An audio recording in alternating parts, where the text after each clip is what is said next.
Hello everyone, welcome to yet another day in this, the clown decade, the decade where things are only going to get worse before they get better. And speaking of getting worse, we have been handed this article today.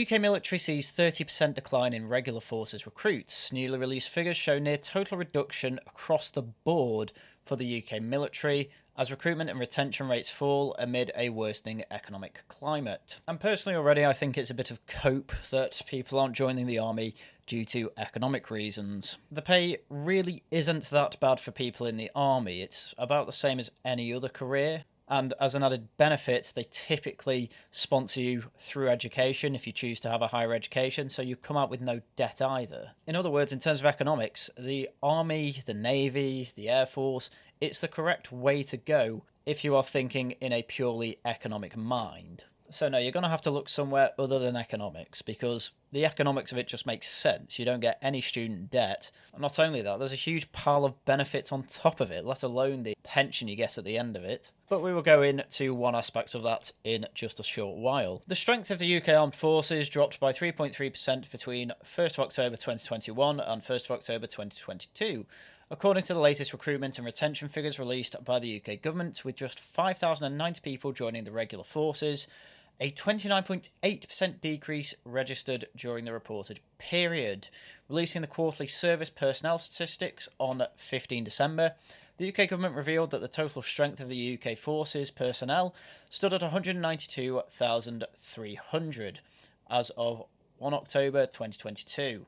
This marked a 6,640 decrease in service personnel compared to the same point last year. It's probably worth pointing out at this point that near the start of my YouTube career, my god it was that long ago, literally 5 years ago, I did a video covering army advertisements of the time, and they were incredibly cringe. In fact, as you can see on the screenshot, I believe this guy on the left with snowflakes behind him did not know that he was ever going to be used in an advert and became mortified when he found out that he was labelled a snowflake by the Army Advertising Office.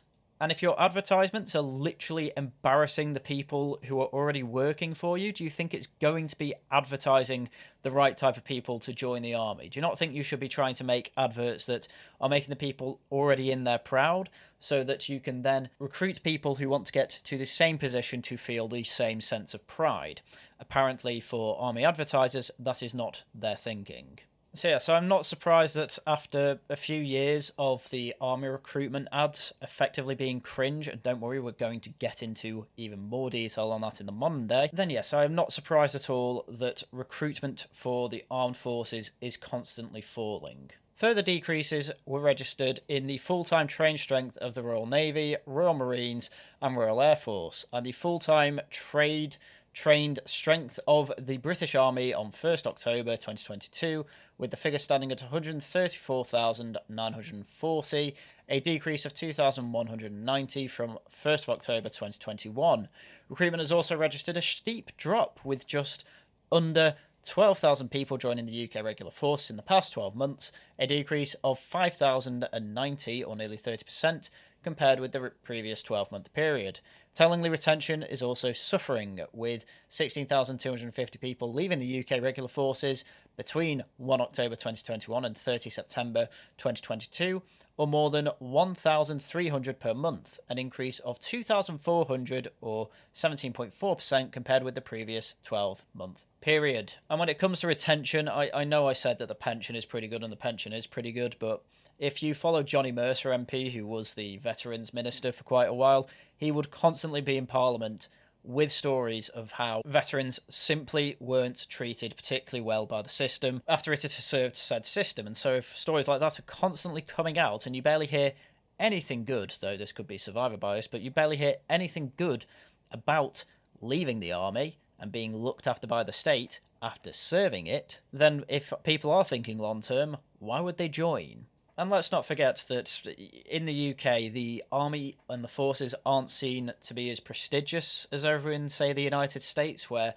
being in the army, being in the Air Force, being in the Navy, that is seen as a very, very envious position. You are venerated for serving your country. Over here in the UK, people either don't care or think you're fascist. which I suppose makes sense when absolutely every institution seems to have seminars on why Britain is a terrible country. And it also makes sense that when it comes to our history curriculum, you either learn at best barely anything about the history of the country other than the Tudors and a bit of World War II, and at worst you learn that Britain was nothing but evil, and ending slavery isn't even mentioned. So if the pay is only pretty much average, and you don't think you're going to be well looked after you finish your service, and even during the service, you are treated worse than illegal immigrants who come over on boats, because I've heard stories of people in the armed forces who were ended up being put into barracks that apparently were too uncivilized for illegal aliens to be hauled up in, so instead they just put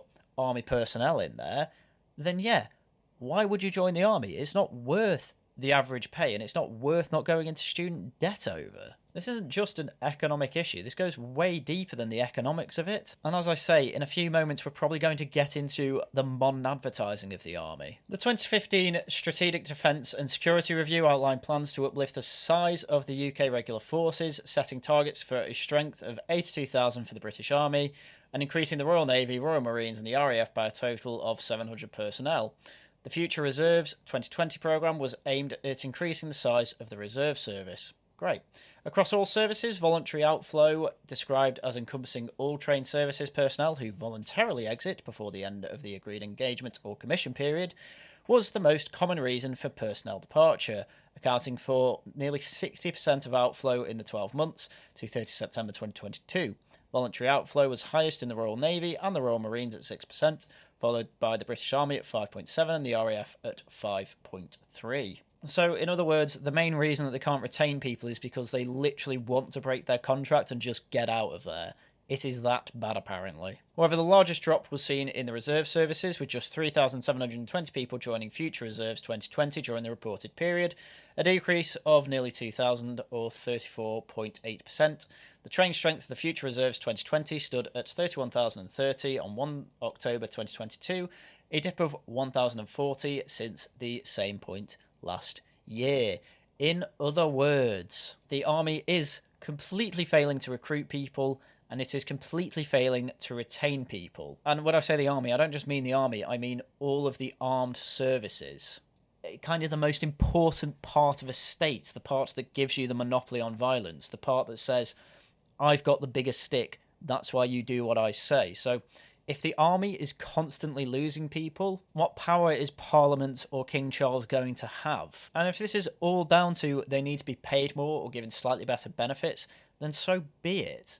Just actually for once cut some spending somewhere else and put it towards the army and navy and air force, because I would quite like a country that can defend itself and its borders, but we can't even stop boats coming over from France, so what are we supposed to do? And that's not due to a lack of personnel in the army, that's due to a lack of will from Parliament to actually use anything beyond putting them straight to hotels and rushing them through the process to get them approved. Because that's all clearing the backlog meant. Anyway, before I get bogged down in all that nonsense, I think it's a good time to point out that more people have been leaving the armed forces than they've been joining it since at least 2014. And in fact, the joiners have been at a steady between 12,000 and 15,000 personnel for some years now. And as pointed out in the article, that number's down to just 5,000 people, more or less. And the year before was only about 30% higher. In other words, you're going to be one of a few people joining the armed force at the moment. What I'm trying to say here is that if you're a based Zoomer and you've been thinking of joining the army, but you're saying, oh, but it'll be a bit too woke, just join it. Just join the army, be the best you can be within the armed forces, because if you do that, I really think the actual people they've been advertising for that we'll go into in a second are going to be better than you. Do you seriously think that? If you're a based Zoomer, you probably already have better instincts to join the army. You probably have a sense of tradition within you, a sense of duty within you, a sense of hard work ethic in you. That's going to be far better than the 5,000 other people that are joining after adverts that we're about to go into, that you will see is clearly there for pathetic and brainless Zoomers, and you're going to be better than that. If you join, there is a good chance that you can go through to officer training and get somewhere high up within the institution to actually get the based change that you want to see. It'll take a while, but none of this is going to happen overnight anyway. And I say this now because I've seen people like Carl Benjamin and others say, oh, don't join the army. It's just full of woke people now. It's completely pointless. You'll be trained to do the wrong thing. And that's the complete wrong way to look at it. No, do join the army. It's in constant decline. You will be the head of the army easily because everyone else is just leaving. Will it economically be the best thing to do? Maybe not for you. Maybe you're smarter than that. But it's still a living. It's still pretty good. You don't get any student debt, which is a huge plus. You end up making it to officer, you'll be better off than the average person in the UK. I don't see why you wouldn't go for it. It's easier than ever to join because they keep lowering the standards of the army to try and get more women in. But you go in, work within there for 20 to 30 years, you can then raise the bar again and actually sexually segregate the different platoons of the army as how they should be, and actually make it run like a competent army. Anyway, that's my advice. If you're thinking of joining the army, just go for it. If you're already hyper aware of all this woke stuff, you're not going to be converted to wokeism, so don't worry about that. Anyway, time to look at the modern adverts that the British Army are putting out there to try and get the young people to join. Let's take a look.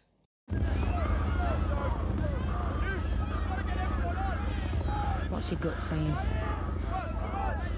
Do nothing? And already, this is just a boring advert, just right from the get-go, and it's incredibly patronising. Oh, what are you going to do? Just leave them to die? It's like, no, obviously not. What are you talking about? Do you assume I would? You've got the instincts. Now, get the training. If you wouldn't leave a load of people going towards a helicopter to die, then you should join the army. Again, this is just a really, really tedious advert. It effectively makes the army look like a charity. It makes it look like you're going to get training just to be an armed guard, to funnel people onto a helicopter and effectively save them from a situation that isn't even made clear. I mean, we can make assumptions that it's from a war zone, but I can remember when I was younger, and we're talking over 10 years ago, there were army adverts that effectively said, go to this website and you can see if you've got the right instincts, and it put you into scenarios of commanding officers and gave you 3 choices on, say, you see a mysterious car on the road, what do you do? And I remember doing this. One of the options was to shoot the car, and I thought, well, that makes sense. If anyone's in there, they'll be dead. If it's a bomb, it'll blow up. So I tried that. And then they said, wow, you're an idiot. You didn't know how big that explosion was going to be, and you just got your whole platoon killed if it was bigger than just a small car explosion. Like, it made you feel like a fool for choosing the wrong decision, and it didn't really patronise you. It basically made the point that, yeah, you made the wrong decision here, but you join us and you put the work in, you'll start just making the right decisions and get the right instincts for it. Whereas now, it's saying, oh, all the instinct is will you help other people? And it just makes the whole procedure of being in the armed forces just completely disappear. It makes you look like all you're going to be doing is herding people through security at an airport. Anyway, this was one of a series of You Belong in the Army adverts, which for a tagline I think is just really lame. The armed forces were quite open that it's like, oh, we're trying to get the compassionate generation in. But the last thing the compassionate generation's going to do is join the army because they think that it's just going to enforce fascism anyway. So why even try and target these people? Anyway, here's the next advert.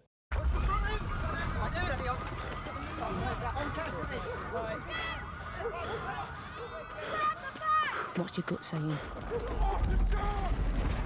Back away. I mean, I suppose at least this one's slightly more exciting. You're clearly in the middle of a war zone. But again, it's really patronising. It's saying to you, are you a coward? Are you a coward? Nah. Do you think you're saying to yourself you'd run away from this? Pfft, come on. Just again, really tedious and makes you seem like a glorified rescue team again. You belong in the army if you wouldn't leave people under rubble. It's like, great work. There's nobody that thinks like this. Nothing about this seems cool or prestigious. Again, it just makes you seem like a glorified firefighter. And there should be a lot more prestige to the army than this. And then even the final one isn't that much better. What's your gut saying? Turn around. Again, another one. Oh, what are you going to do in this situation? Are you just going to leave your squad? Be a coward? I mean, at the very least we can say for this one, at least it's more of an action shot. So at least this seems more direct to what the army will be doing. But then as it turns out, they're searching around a building and they just find a dog. And that's it. It's like, great, what am I now? Glorified animal control? Like, at least there's some military equipment in this one. This one is the coolest out of all of them. And even then, it's still completely and utterly lame. As I say, back in the day when I remember army adverts, it's like, do you have what it takes to be the best? And now in these days, with these adverts, it's just, are you a coward or not? Which is just a lowering of the bar. The bar for the old army was, you have to join us and be the best. The bar for the army these days is, well, if you're not going to run away from your own squad, then I suppose you can join. I mean, you just compare these 3 adverts to the advert that they put out 10 years ago. This is the 2014 British Army recruitment advert, and you tell me which one gets you more pumped. I mean, I'm stopping the music there because it is probably copyrighted, but already it's already seeming cooler, and all it is slow motion shots. This is essentially a really bad Zack Snyder shot, but it is nothing but military tech. It is nothing but action shots. It's people looking like that they're actually doing cool things throughout their day-to-day, along with little subtitles telling you what each of these people were. You had, a plumber, you had a fully trained chef, but just look how cool this is. You're going to be up in massive airplanes, massive helicopters. You're going to be throwing down supplies. If you're a licensed truck driver, you'll be on the back of a helicopter with a massive machine gun. Look, here's a tank with an IT technician in it. Another thing I want to point out from this advert 10 years ago is that I don't think there's been a single woman in this advert. Not a single one. Because the regular army, of course, it's going to be absolutely filled to the brim with men. It is a very masculine job. It's only in very, very modern history where we have women regularly joining the army. Throughout the rest of history, this was a man's job, and you can tell this here. This is a job for men. This is a job for people that want to feel like they belong to a fraternity where everyone is competing to be the best, and at the same time cooperating, becoming a proper fraternity to get the job done. You listen to that advert down in the description with the music, you will be pumped. You will feel like you want to join the army. But stuff like this. One time, stray dog. Like that was the climax of the advert. Oh, hey, come in HQ, there's a stray dog here. You compare that to this.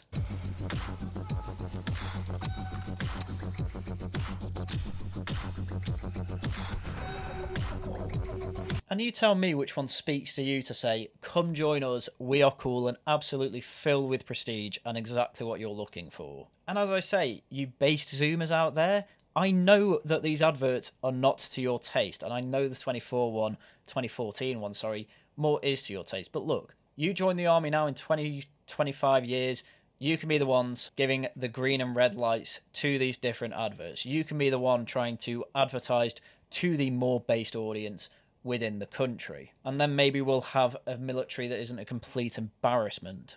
And the thing is, this lameness isn't just reserved for the army. The Air Force's adverts aren't that much better.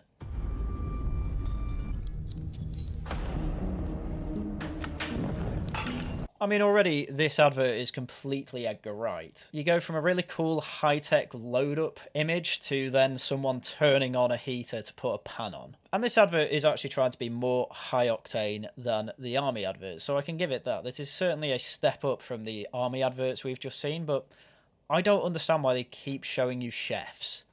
You keep going between all of these high-tech James Bond-style control rooms to the guy having state-of-the-art military-grade medical equipment strapped to him as he's doing a run, then you just cut to a kitchen. What the hell is going on? And while this all seems very high-octane and, oh my god, it's going to be dead Top Gun, you just wait until you see what this is all for. So you've got 2 jets going up into the stratosphere and then, oh my god, look at this. You made a satellite move from some space debris. And that's what the Royal Air Force is all about. Again, you go back to that cool army one from 10 years ago, you don't see anyone actually shoot a bad guy. What you do see is a lot of high-octane training situations, and you know that when you are joining the army, you are going there to defend something, become something cool, become something with prestige. Seeing that Royal Air Force advert, you look like a glorified handyman. You're the type who's flying a plane just to save a satellite, which has to be one of the most boring reasons to join the RAF that I can think of in my life. Again, let's look at an old one. Here is one from 1997. Again, copyrighted music, so I'll just talk over it, but already high octane, here are a load of bad guys, you're joining the RAF to kill the bad guys. Action shots of Harriers taking off, here's a load of people running away from an actual active war zone, here's C-130s, some stealthy guys.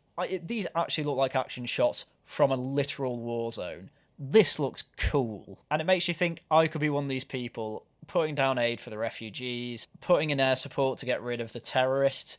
It looks incredible and really activates the neurons. Why do you think Call of Duty is still one of the most popular games made in the modern day? It's because people do crave the very basic good versus bad guy, let's get the bad guy, and obviously help teammates in the process. And that's exactly what that 97 advert was. But all these modern ones, it's, oh great, you're saving a satellite and you're finding a stray dog. Who are you advertising to? You're not advertising to me, and I am the person that was considering joining the army years ago. You know, these are the types of things that get the army, the armed forces, seen as a job that you should be bullied for. But thank God the most recent Royal Marines adverts are still really cool. Let's end on a high note.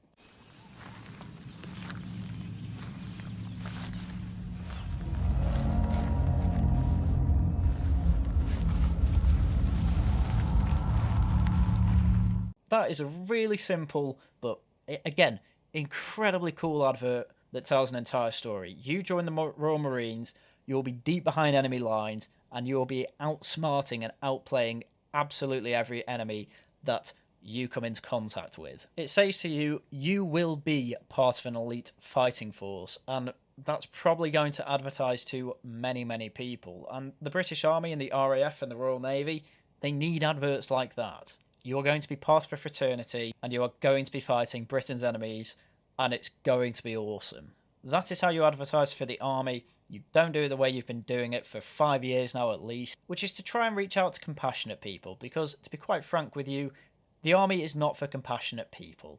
The first thing you do in the first week of training is you are marching on the spot with a bayoneted rifle in hand, screaming at the top of your lungs, "What makes my grass grow? Blood, blood, blood." What is a bayonet for? To kill, kill, kill. You effectively want psychopaths in your army that you can train to follow orders and do the right thing. That is what you want in your army. Not a bunch of, as they say, literal snowflakes and compassionate liberals, because most of them don't even want an army, so don't even bother trying to advertise to them. But obviously, that is their plan for the moment. Eventually, they should come to realise that they don't have an army anymore, and they're going to need the base zoomers in. So if you can get in there early, you can get up to the top ranks and start training even more base zoomers and generation alphas. But anyway, that is just my suggestion, and that is everything that I have for you today. So once again, thank you very much for watching, and until next time, goodbye.